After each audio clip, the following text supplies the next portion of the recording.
Andito tayo sa Portico Hills. Ipapakita ko sa inyo yung ating model house. Ayan. Ito yung school. Ayan. Punta Elementary School. Then doon ang block 5. Doon sa perimeter fence na yon. Ayan, kung napapansin nyo, okay na yung mga kalsada natin. Nakabang na rin yung sa tubig natin. Ayan. Papakita ko sa inyo yung ating model house kasi may glass window na siya. Ayan, may sliding window na siya. Then medyo kahit pa paano yung model house natin is okay na. Ayan, ito naman school ng mga seaman. Unahin nating ipakita sa inyo yung corner lot. Kapag corner lot, ayan, mapapansin nyo, lalagyan na nila dito ng bakod para wala na kayong isipin kung saan yung property line nyo. Tapos yung pa natin, yung gate natin kasama na sa turnover yan. Folding gate yan. Tapos meron pang daanan ng tao. Ayan, may daanan ng tao dito yan. Ayan, meron siyang access dito. Ayan, dinesign talaga nila yan para maganda. May access siya dyan. Tapos kapag ganito, corner lot or end lot, dalawang sasakyan ang kasya dyan. Ayan, parang meron tayong balcony kasama na yan. Ayan, dalawang kwarto yung nakaka-access sa balcony natin. Then, pag pumasok tayo sa loob, located tayo sa Barangay Punta 1, Tansa, Cavite. Ang ating lot area dito is 51 square meter, yung inner lot. At ang ating floor area is 60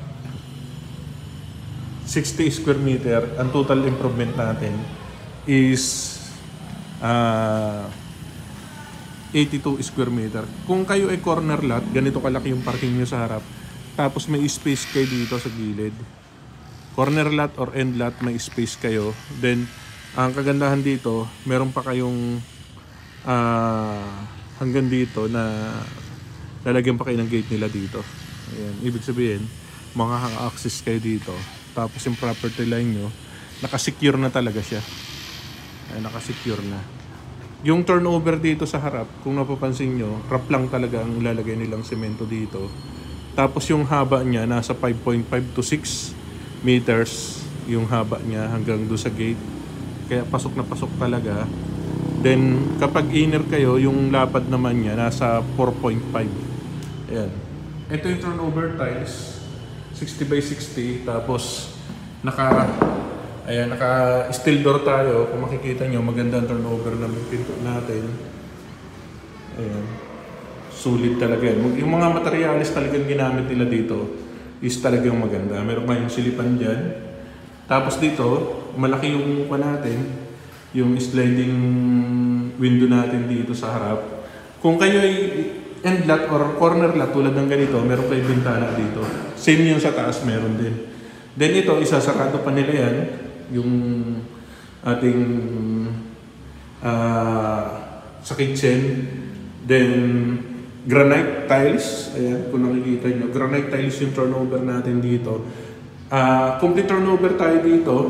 Ayan, kung nakikita nyo, malaki yung ating living area at saka dining area. Ayan, pati yung ating hagdanan. Ayan, naka-design na punwood yung ating tungtungan. Then, etong pa na to. Ito is bakal. Ayan, bakal. Kaya matibay talaga yung hagdanan natin. Tapos yung tungtungan natin is punwood. Ito yung magiging laundry area natin. Ayan, open space siya para may pumapasok na hangin sa inyo. Then, ito yung toilet and bath natin. Ayan. Toilet and bath dito sa baba. Tapos meron din tayong toilet and bath sa taas. Okay, akitin natin ang taas. Ayan. Nakit natin ang taas, yung kanya malapad naman, yung pagdanan niya. Ayan. Yung mga pinto niya, maganda rin ang turnover ng pinto.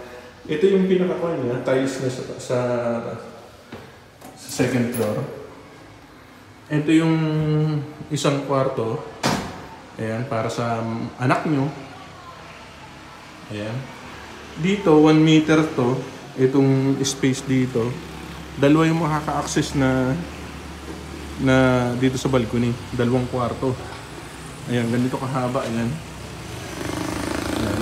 Ito ganito kahaba yung balcony natin. Pwede kayo magkapi-kapi.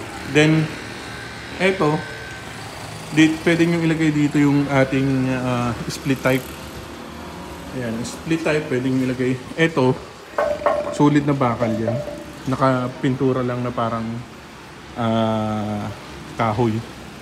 Ayan, maganda yung terrace natin. Then ito yung isang kwarto natin. Pwede nyo gawing master bedroom kasi malaki naman siya. Then katulad ng sabi ko sa inyo, kapag tayo ay corner lot or end lot, may bintana tayo dito. Ayan, naka-sliding tayo dito. Ayan, sliding to. Ayan. Then punta tayo sa likod. Ito yung likod niya. Malaki rin yung, kung mapapansin nyo, ayan, solid wood yung pa natin, yung pinto natin. Then, ito yung ating, ayan, pwede nyong gawing master bedroom to. May space kayo dito para lagayan ng aparador. Ayan. 2 bintana. Ayan, may 2 kayong bintana dito. Malaki naman yung kwarto niya. Goods naman yung kwarto niya. Ayan, mataas yung kesame niya. High ceiling din siya. Ayan, kaya hindi mainit. Complete turnover tayo dito. Kung ano yung nakikita nyo sa video, yun din ang turnover natin. Ito yung toilet and bath niya. Ayan. Kapag tayo ay corner, at the same time, may butas talaga dyan. May bintana dyan. Ayan. Yung tiles niya, nakahap lang siya. Yan, meron na rin siya lagay ng mga abubot dito sa gilid. Ito yung turnover niya. Yan, mataas yung kesame. Ayan, maganda yung kasama na rin to. Itong pinakaharang na to sa turnover natin. Yan, ganyan po yung design ng bahay natin. Ayan, sa gustong mag-actual turnover, ang ating corner lot dito, doon sa price natin, nasa 3.8 up. Then yung atin namang inner lot is 3.5. Ayan, 20,000 ang ating reservation fee. Ayan, 20,000 ang ating reservation fee. 5% lang yung ating down payment. Ayan, bank financing lang tayo dito. Ayan, napakalaki, maganda at maganda rin yung area natin. Hindi kayo magsisi sa area kasi very accessible siya. 5 minutes lang tayo, nasa SM Tansa na tayo. 10 minutes pag tayo pupunta ng